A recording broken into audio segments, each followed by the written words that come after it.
नमस्कार प्रशिक्षुओं, मेरे चैनल पर आपका स्वागत है। आज हम 4th सेमेस्टर के प्रारंभिक शिक्षा के नवीन प्रयास में फिर से प्रारंभिक शिक्षा के नवीन प्रयास में खंड ब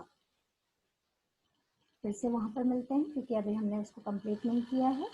खंड ब इसके अंतर्गत पहला पार्ट जो राष्ट्रीय स्तर पर कार्य करने वाले अभिकरण, जिसमें हमने एनसीईआरटी, एनसीटीई, नीपा, इग्नू और अब बचा आपका एनआईओएस। तो आज हम प्रशिक्षुओं एनआईओएस को भी डिस्कस कर लेते हैं। क्या है एनआईओएस? प्रशिक्षुओं, अभी तक जो औपचारिक शिक्षा के विषय में हम लोग बात करते रहे और उनकी औपचारिक शिक्षाओं में हमने एक बात कही कि हमें वैकल्पिक शिक्षा की भी व्यवस्था करनी चाहिए और वैकल्पिक शिक्षा की व्यवस्था के अंतर्गत ही इग्नू का पाठ्यक्रम आया, बिल्कुल उसी तरह से एनआईओएस किया। तो खंड बा का पहला और उसके अंतर्गत टॉपिक 5 एनआईओएस यानी राष्ट्रीय मुक्त विद्यालयी शिक्षा संस्थान, इंग्लिश में national institute of open schooling की स्थापना कब हुई प्रशिक्षुओं? इसकी स्थापना एनपीई राष्ट्रीय शिक्षा नीति 1986 का अनुपालन करते हुए मानव संसाधन विकास मंत्रालय भारत सरकार द्वारा नवंबर 1989 89 बोलेंगे, हाँ 1989 में की गई। एनआईओएस मुख्य तौर पर माध्यमिक और उच्च माध्यमिक स्तर पर सामान्य और शैक्षिक पाठ्यक्रमों के साथ साथ बहुत से व्यावसायिक, ये इसकी खास बात है, व्यावसायिक, जीवन समृद्धि और शैक्षिक पाठ्यक्रम प्रदान करता है। एनआईओएस अपने मुक्त बेसिक शिक्षा कार्यक्रमों, देखिए प्राथमिक स्तर पर जो इसका कार्यक्रम है, हमें इसे संदर्भित ही बात करनी है प्रशिक्षुओं, क्योंकि हम उत्तर प्रदेश में प्रारंभिक शिक्षा के बारे में ही ज्यादा फोकस करेंगे। तो प्रारंभिक शिक्षा को एनआईओएस ने मुक्त बेसिक शिक्षा कार्यक्रम माना, जिसको हम शॉर्टकट में ओबीई कहेंगे। ओबीई द्वारा प्राथमिक स्तर के पाठ्यक्रम भी चलाता है।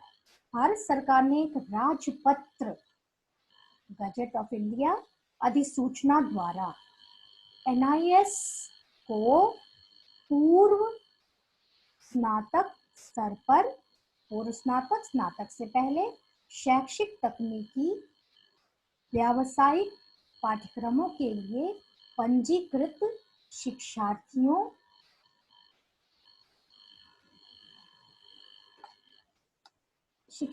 को लेने और उत्तीर्ण शिक्षार्थियों को प्रमाण पत्र, उनका नामांकन कराने या उन्हें शिक्षा प्रदान करने, और जो उस पढ़कर उत्तीर्ण हो जाए उनको प्रमाण पत्र, दिस इज वेरी इंपॉर्टेंट, प्रमाण पत्र भी प्रदान करने का अधिकार प्रदान किया।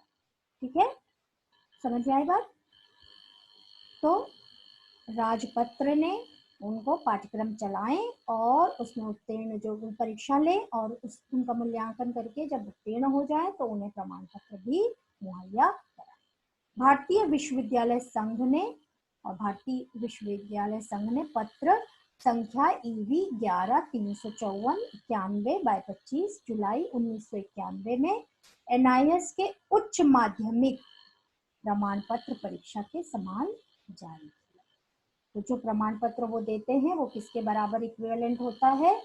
जो प्रमाण पत्र प्राथमिक विद्यालय के शिक्षार्थियों को औपचारिक शिक्षा में उच्च माध्यमिक स्कूल्स देते हैं, वही प्रमाण पत्र यहाँ से भी उन्हें जारी होता है। इसका उद्देश्य क्या था एनआईओएस का? इसलिए इसका उद्देश्य था व्यावहारिक रूप से और सम्मिलित शिक्षा के साथ अगर औपचारिक शिक्षा में कोई कठिनाई आ रही हो तो उसे दूर करते हुए मानवता के तौर पर किसी के साथ कोई इंसिडेंट एक्सीडेंट बाय चांस उसकी पढ़ाई किसी भी कारण से छूट गई हो, तो उम्र पार कर ली हो, तो उसे वंचित नहीं रखा जाएगा, उसे शिक्षा ग्रहण करने का अवसर प्रदान किया जाएगा। तो गुणात्मक स्कूली शिक्षा और कौशल, मात्र स्कूली शिक्षा ही नहीं, उन्हें व्यावसायिक कौशल भी दिया जाएगा। विकास करने के लिए सार्वभौमिक सुलभता पूर्ण अवसर उन्हें दिया जाएगा। जो भी पाठ्यक्रम है उनके अनुसार, उनके आवश्यकता अनुसार उन्हें ये सार्वभौमिक या सार्वजनिकरण किया जाएगा और उन्हें इसका पूरा लाभ सुविधाएं मिलेंगी। ठीक है। एनआईएस की नीतियां क्या थी प्रशिक्षुओं? एनआईएस की नीतियां थी कि एनआईएस में हम मुक्त एवं दूरस्थ शिक्षा, मुक्त एवं दूरस्थ शिक्षा पद्धति यानी ओपन डिस्टेंस लर्निंग द्वारा पूर्व स्नातक स्तर पर एक सर्वोत्कृष्ट, चिरस्थायी, समावेशी और सुविधापूर्ण शिक्षा पाने वाले शिक्षार्थियों को संतुष्ट एवं गुणवत्ता प्रबंधन प्रणाली में निरंतर सुधार करेंगे। एनआईएस की नीति है कि वो ओडीएल के तहत जो भी उसके कार्यक्रम संचालित हो रहे हैं उसे सर्वोत्कृष्ट बनाने का भरपूर प्रयास वो करेगा, जिससे कि उस शिक्षा को ग्रहण करने वाले शिक्षार्थी संतुष्ट हों और उन्हें गुणवत्ता प्रबंधन प्रणाली मिले, उनकी आवश्यकता अनुसार उन्हें एक्सेस मिले। यही एनआईएस की संकल्पबद्ध नीति है और इसका वह बखूबी अनुपालन करती है। एनआईएस के कार्य तथा उसके लाभ। अब एनआईएस जो भी कार्य करती है ऑब्वियसली लाभ तो होगा ही, मेहनत करती है तो फल अवश्य मिलेगा। वो क्या करती है एनआईएस, क्या क्या क्या कार्य करती है? एनआईएस मुक्त और दूरस्थ शिक्षा प्रणाली द्वारा पूर्व स्नातक स्तर, स्नातक से पहले, ग्रेजुएशन से पहले, बीए, बीकॉम और बीएससी से पहले तक प्रासंगिक, सतत और समन्वयात्मक शिक्षा प्रदान करती है। ठीक है। प्रासंगिक हो, जो समय के साथ हो, सतत चलने वाला, ठीक है, नॉन स्टॉप, और समन्वय जिसमें हो वो समावेशी। विद्यालयी शिक्षा के सार्वभौमिकरण में योगदान। विद्यालय शिक्षा सार्वभौम हो, सभी के लिए हो, इसमें वो योगदान करती है। समता और सामाजिक न्याय के लिए वह प्राथमिकता देती है। समता और सामाजिक न्याय को यानी सर्वसुलभ, सभी को अवसर समान रूप से, ये नहीं कि अमीर है गरीब है या ये फला वर्ग का है ये फला वर्ग का है, नहीं, सबके लिए। प्राप्त लक्ष्य समूहों की शिक्षा संबंधी आवश्यकताओं को पूरा करें। तो समता और सामाजिक न्याय के लिए और प्राथमिकता प्राप्त लक्ष्य समूहों की, वो जो अपवंचित वर्गों के लिए हम ये शिक्षा चला रहे हैं, अगर तो ऐसे जो समूह है उनको, उनकी शिक्षा संबंधी आवश्यकताओं को वह पूर्ण करती है। शैक्षिक और व्यावसायिक विभाग शिक्षा कार्यक्रम अथवा पाठ्यक्रम तैयार करते हैं। एनआईएस की बहुत से विभागों में जो शैक्षिक, मुख्यतः जो शैक्षिक है, क्योंकि हमारा संबंध इसी से है इसलिए हम लोग इसके बारे में ही जानेंगे। शैक्षिक और व्यावसायिक विभाग जो है वो शिक्षा से संबंधित है, वो शिक्षा से संबंधित कार्यक्रम और पाठ्यक्रम तैयार करती है और वो एक दूसरे के सहयोग से ये कार्य करती है। अब शैक्षिक विभाग जो है मुख्य रूप से प्राथमिक से पूर्व स्नातक तक पाठ्यचर्या और स्वाध्ययन सामग्री तैयार करती है, उसका पुनरीक्षण करती है, उस पर अनुसंधान करती है और विकास गतिविधियों के साथ उनके मूल्यांकन में भी सहयोग करती है। तो एनआईएस की जो संचालित पाठ्यक्रम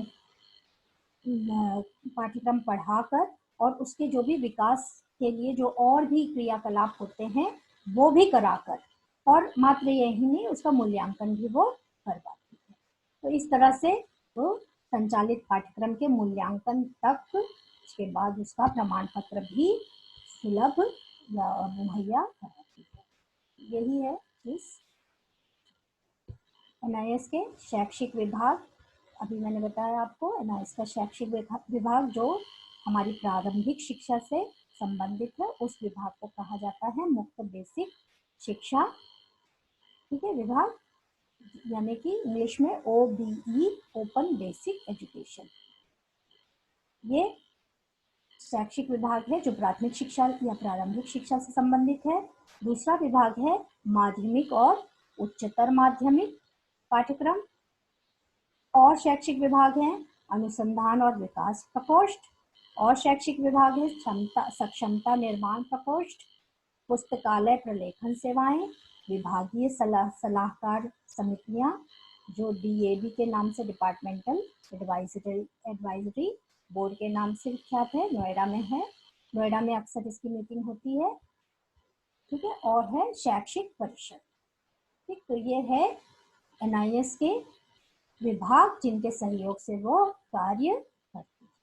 अब इसमें मुख्य विभाग जो है हमसे संबंधित वो है OBE यानी मुक्त बेसिक शिक्षा विभाग, क्योंकि प्रारंभिक शिक्षा की देखरेख करती है, उसका पाठ्यक्रम यही संचालित करती है, उसका मूल्यांकन भी यही करती है, प्रमाण पत्र भी यही देती है। तो इसलिए हम इसके बारे में थोड़ा सा और जानकारी प्राप्त कर लें कि एक प्राथमिक शिक्षा कार्यक्रम जो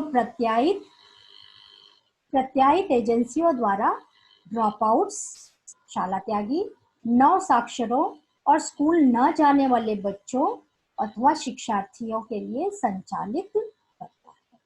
OBE का ये पहला कार्य है। फिर OBE औपचारिक शिक्षा की प्राथमिक शिक्षा के समकक्ष, स्कूल जो जाते हैं वो विद्यालय में जो शिक्षा ग्रहण करते हैं वो कौन सी शिक्षा हुई? औपचारिक। और ये विकल्प जो उनको मिला मुक्त का, तो ये है वैकल्पिक शिक्षा या अनौपचारिक शिक्षा। तो वैकल्पिक शिक्षा कार्यक्रम है जो किसके अंतर्गत अध्ययन संचालित है? SSA के अंतर्गत। इसमें SSA में हमने वैकल्पिक शिक्षा का जिक्र किया था, और जब हम NIS में पढ़ रहे थे तब भी हमने वैकल्पिक शिक्षा की बात की थी। तो ये NIS या IGNOU दोनों ही क्या करते हैं? विकल्प देते हैं कि अगर आप विद्यालय आपका छूट गया, आपने प्रारंभिक शिक्षा, माध्यमिक शिक्षा या उच्च माध्यमिक शिक्षा ग्रहण नहीं की, तो कृपया वैकल्पिक शिक्षा के तहत इस शिक्षा को आप ग्रहण करें, और जो भी रोजगार आपको इसके बेसिस पे मिले, आप अपनी रोजी रोटी भी कमाएं और शिक्षित भी हो जाएं। तो OBE वंचितों तक शिक्षा पहुंचाने हेतु दूरस्थ शिक्षा प्रणाली की खोज और उपयोग 14 वर्ष से कम आयु, क्योंकि हम 6 से 14 वर्ष के आयु के बच्चों को ही प्रारंभिक शिक्षा के बारे में बात करते हैं, और उसके आयु से अधिक अगर महाविद्यालय गए तो गए, अदरवाइज अगर आपकी आयु बढ़ भी गई, आप उसके प्रौढ़ भी हो गए, 14 से अधिक भी हो गए या प्रौढ़ के में भी आ गए, तो भी आप यह शिक्षा ग्रहण कर सकते हैं। यह शिक्षा आपको 3 स्तरों पर संचालित की जाती है। तो यह शिक्षा आपको 3 स्तरों पर शिक्षा देगी। OBEA, ठीक है, जो कक्षा 1 से 3 तक, OBEB जो कक्षा 4 से 5 तक, फिर OBEC होगी जो कक्षा 6 से कक्षा 8 तक, ठीक है। NIS के OBE कार्यक्रम के अंतर्गत जो अपना नामांकन कराना चाहते हैं वो क्या करेंगे?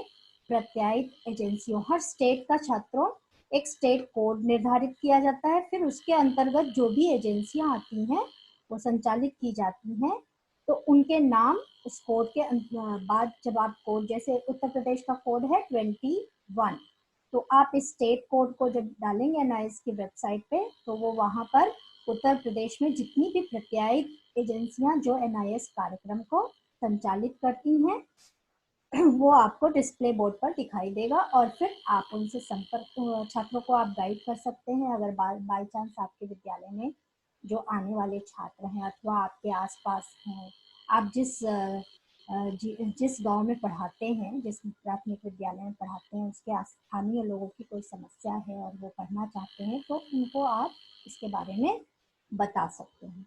पढ़कर मूल्यांकन कराकर प्रत्यायित एजेंसी और NIS द्वारा संयुक्त रूप से उन्हें ABC स्तरों के प्रमाण पत्र सफलता मिलने पर प्राप्त वो कर सकते हैं या उन्हें दिया जाता है NIS के द्वारा। तो इसके लिए ODL कार्यकर्ताओं को भी प्रशिक्षित, ODL कल ही हमने देखा था IGNOU में, in the sense last video में ODL तो ओपन डिस्टेंस लर्निंग कार्यकर्ताओं को प्रशिक्षित किया जाता है। ठीक है, आपको बहुत अच्छे से समझ में आ गया होगा। एक चीज जो छूट गई है हमारी वो है, थोड़ा सा इस पर फोकस कर लेते हैं, NIS की पृष्ठभूमि। इस बार हम NIS को थोड़ा पृष्ठभूमि को थोड़ा पीछे करते हैं, पहले हम बहुत पहले करते थे, इस बार लास्ट में करते हैं। तो 1979 में यह CBSE द्वारा संचालित एक परियोजना के रूप में आई NIS। फिर 1986 में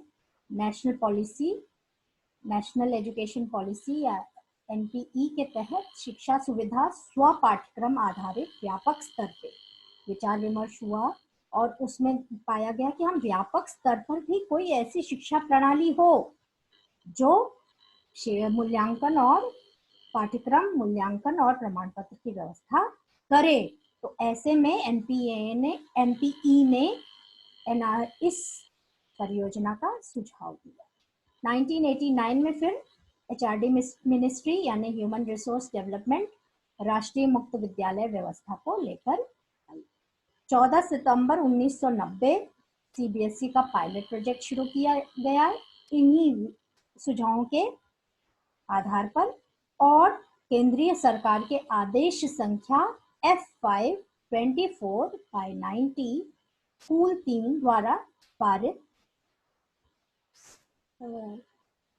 शेड्यूल 3 द्वारा पारित 20 अक्टूबर 1990 इसे राजपत्र में प्रकाशित किया गया कि पूर्व स्नातक कोर्स है ये, जिसका नामांकन परीक्षा और प्रमाण पत्र ये राष्ट्रीय मुक्त विद्यालय प्रदान करेगा।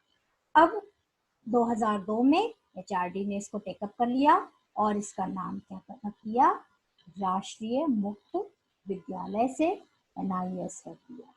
NIS राष्ट्रीय मुक्त विद्यालयी संस्था। ठीक है प्रशिक्षुओं, समझ में आ गया इसके बैकग्राउंड के बारे में। ठीक, तो ये है आपका चतुर्थ सेमेस्टर का 5वां अभिकरण जो राष्ट्रीय स्तर पर संचालित है। इसी के साथ हम राष्ट्रीय स्तर पर संचालित सारे अभिकरण 5 के 5 कर चुके। अब नेक्स्ट वीडियो में हम राज्य स्तर पर संचालित कार्यक्रम डिस्कस करेंगे। ठीक है, मुझे सुनने के लिए बहुत बहुत धन्यवाद। Thank you so much.